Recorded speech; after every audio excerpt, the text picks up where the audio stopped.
If you've been following along with this series, then you know this house is full of strange and challenging features, and the foyer is no exception.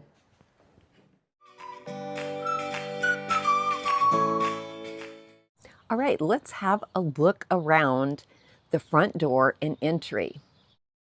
The glass door still has remnants of an old sticker. And it clearly has not had a fresh coat of paint since the new hardware was installed. The area just inside the door is tiled, and the lower half of the walls are paneled, just like the walls in the dining room and primary bedroom. The upper walls are covered in damask wallpaper. It's really an interesting texture. It's actually kind of rough. Madison likes it and wants to keep it and wants me to paint over it. This is going to be a first for me. So let me know, have you ever painted over wallpaper? The inside of the front door has not been painted, and I am so happy about that. The closet door has not been painted either, although it is just a flat panel, so it's not terribly pretty.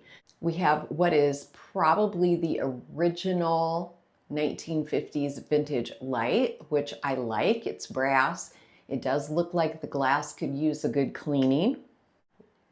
This is a doorbell that no longer works, and I don't think that there is wallpaper underneath this doorbell. This house is full of unexpected decor choices. But this niche may be even more surprising than the built-in paper towel holder in the bathroom. Have you ever seen something like this before? Up close, you can see this is a really beautiful piece of mosaic art, and they actually cut a hole in the wall to recess it. And I am not against religious art in a home, but Spencer and Madison really don't like it. But because it's recessed, if I remove it, I'm going to have a big hole in this paneling. And I'll probably ruin it because the tiles are already falling off. All right, let me show you what's around the corner. This area was carpeted when they bought the house, but they pulled it up and replaced it with LVP. But they're still not completely finished. And we have the paneling on the lower half of the wall, the textured wallpaper, and then the same crown molding that runs through the house. And we have an identical light fixture to the entry. Wait until you see the paint color Madison chose. I think you're going to be shocked. But first, this foyer needs quite a bit of prep, starting with a really good cleaning.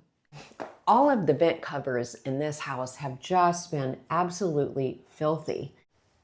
Well, not surprisingly, this was originally stained paneling.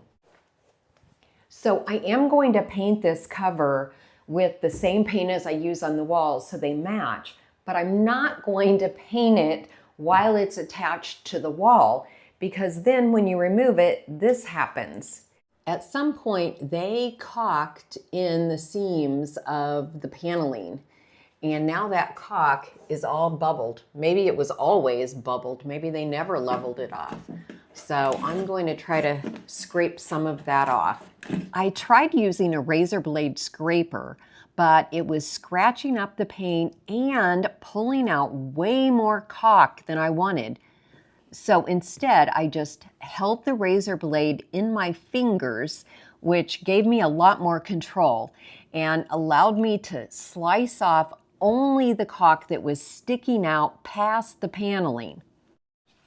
Even though this is wallpapered, I'm going to go ahead and spackle these holes because I feel like that will show up less once I paint over it than just leaving the holes.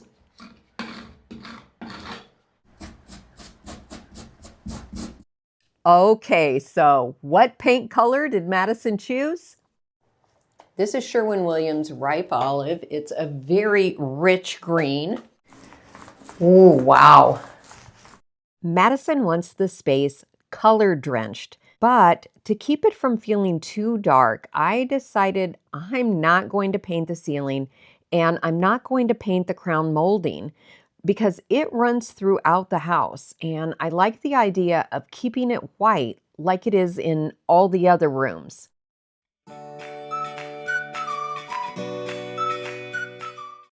All right, I'm going to be totally honest with you guys. When I left here yesterday afternoon, I was absolutely hating this color. It actually comes across better in pictures and video, I think, than it does in person, because in person, it looks almost black. And the reason that is because there just is so little natural light in this entry and foyer. But Madison really, really wants a very dark and moody foyer. Finally, this morning, before I headed to Sherwin-Williams, I just decided, you know what, let's just go ahead with it. And I will try to brighten up the room by bringing in some more light.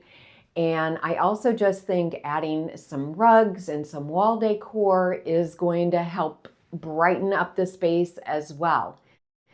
So I'm sticking with the ripe olive, and I may be sorry. In case you're wondering, I did buy a more durable paint to use on the wood paneling and trim. And although I'm not going to paint the back of the front door, I am going to paint a couple of the flat paneled closet doors. And I'm going to paint the front of the door. But first, it needs a little prep. I scraped and sanded away some loose paint around the edges, and then I used a little spackle to fill the indentations left by the old doorknob. This wood is really soaking up the paint, so it's going to take 2 coats to get full coverage. But once I'm done, it's going to look like a whole new door. Just in case this house isn't weird enough for you yet, look at the glass in this front door. It is two-way mirror glass, like you would see in a police interrogation room. Do you see my hand back there? No, you don't. And that's one of the reasons this foyer is so dark. It's not letting in hardly any light. Looks like regular glass on this side, though. I'm also using the more durable enamel paint on the wood doorbell cover and the vent cover. And these are going to need 2 coats for full coverage too. Since I can't find replacement plate covers for these strange rocking light switches, I just covered them with peel and stick wallpaper left over from the family room. Before we even start decorating the entryway, you guys already know I'm going to thrift, reuse, and fix up whatever I can, because I've always tried to make that the message of my YouTube videos. And that is also the message of a children's book that I wrote. It's a sweet little story about a fox and her grandma and the importance of taking care of the things we love. And can I just say, I am still in a state of disbelief that a real publishing company is going to print my book. And it's actually going to print in just a couple weeks. So I wanted to tell you about a special bonus the publisher is offering. If you pre-order my book by July 26th, you can have your child or grandchild's name or names printed in the back of the book. And those names will be there forever in every single copy of the book. And you can also order this cute little stuffed fox that goes with the book. If you'd like to check out my book, and I hope you will, I've linked it in the description box and in the pinned comment below. And if you do decide to order it, I sure hope that you love it as much as I do. Now, let's get back to that entryway and see if we can somehow make those very dark walls actually work in this space. Since Madison and I both had a couple of tables that I thought could work in the entryway, I wasn't planning on buying any new furniture. The first table I tried was this small oak table with a marble top. However, the curved back piece was going to make it a little more challenging to hide that mosaic. Next, we brought in the console table from their previous home. The size was perfect, but I wasn't loving the black paint. I pulled this little chest and this oval table from my basement, and I was really liking the natural wood of the oval table. Now to find the perfect mirror to conceal the niche. And I wasn't worried because I had plenty of options to choose from. So I've tried 5 different mirrors that either Madison or I already had, and none of them worked.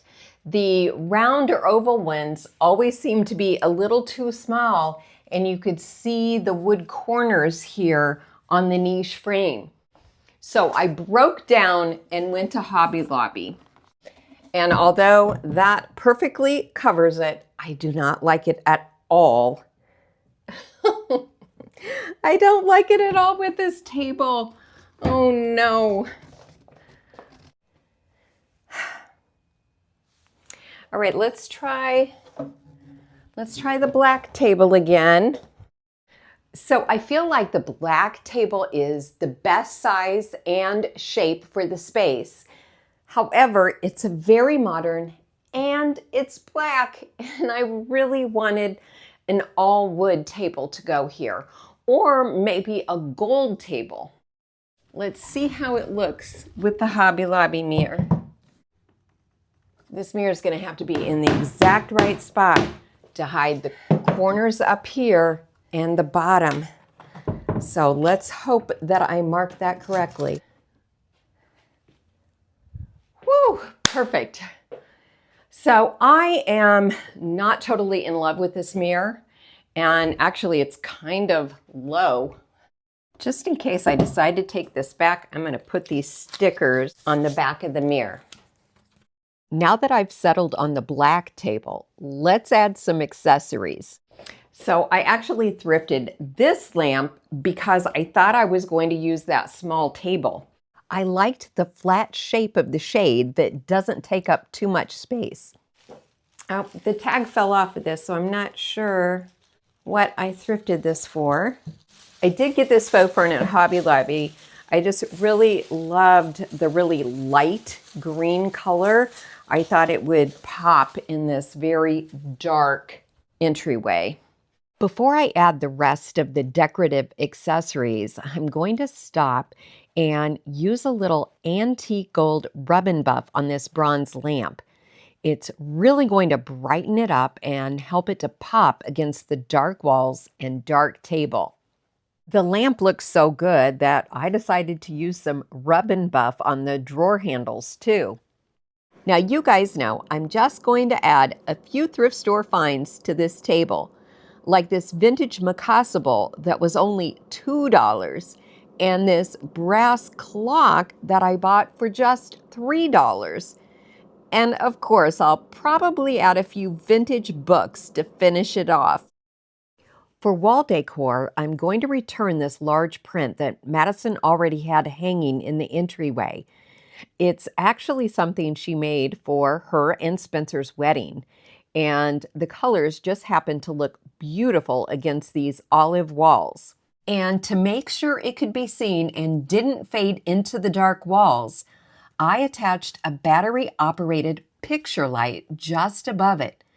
This is an inexpensive one from Amazon, and it easily detaches for recharging. I thought the wall next to the mirror needed a little something else. So I'm going to hang this rusty colored metal wall sconce. But first, I'm going to touch up the leaves just a little bit with some more of that antique gold rub and buff. A friend gave me these 3 diamond-shaped mirrors, and I'm going to hang them here in this back corner. I'm hoping they'll reflect a little light and keep the dark walls from making the space feel too heavy or closed in. To add interest and brighten up this wall in this back hallway, I'm hanging a set of 3 bird and botanical prints that came in metallic frames. My brother got these for free. He grabbed them before they were being thrown out at the hospital where he works. I just wasn't loving the Hobby Lobby mirror. It felt too small for the space, so I broke down and exchanged it for a larger one. This entryway needs all the light and reflective surfaces I can squeeze in. This space is almost done, but I still wanted to add a couple of rugs for softness and color. I chose a traditional pattern with shades of green and orange to reference the colors in the dining room mural, which you can see from this entry.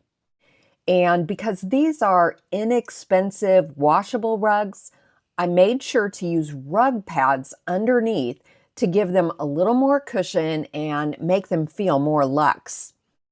I added this thrift store metal vase in the corner with a few greenery stems just to give that corner a little interest.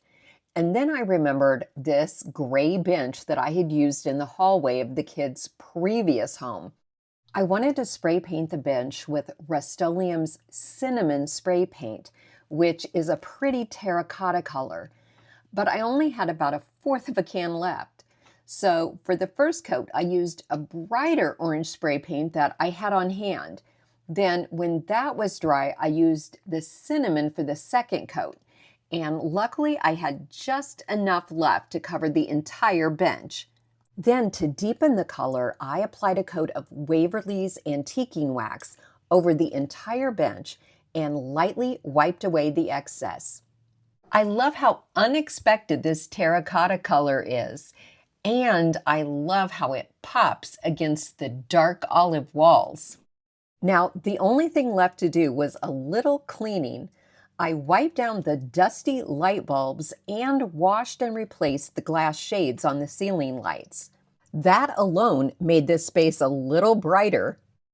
The back of the front door also needed a good cleaning, and I tried this new cleaner I had just purchased off of Amazon. It's a deep cleaning wood cleaner by Guardsman, and I really liked it. I thought it did a great job. So now you decide, did using the ripe olive paint create a marvelously moody entry, or was it just a mistake?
I hope you're enjoying the Ranch Reno series. This is episode 5, so just in case you've missed any of the previous episodes, I've linked them here for you. Thanks so much for watching today. Hope to see you next week.